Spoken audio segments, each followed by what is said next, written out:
Биригүүгө карай деген урандын астында бирик кылдык.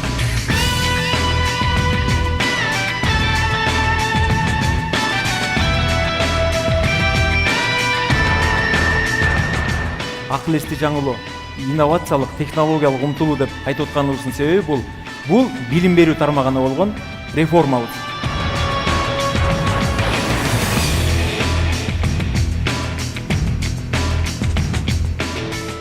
Адамдык ресурска болгон инвестицияны күчөтүшүбүз керек жана акыл эске төңкөрүш жасашыбыз керек.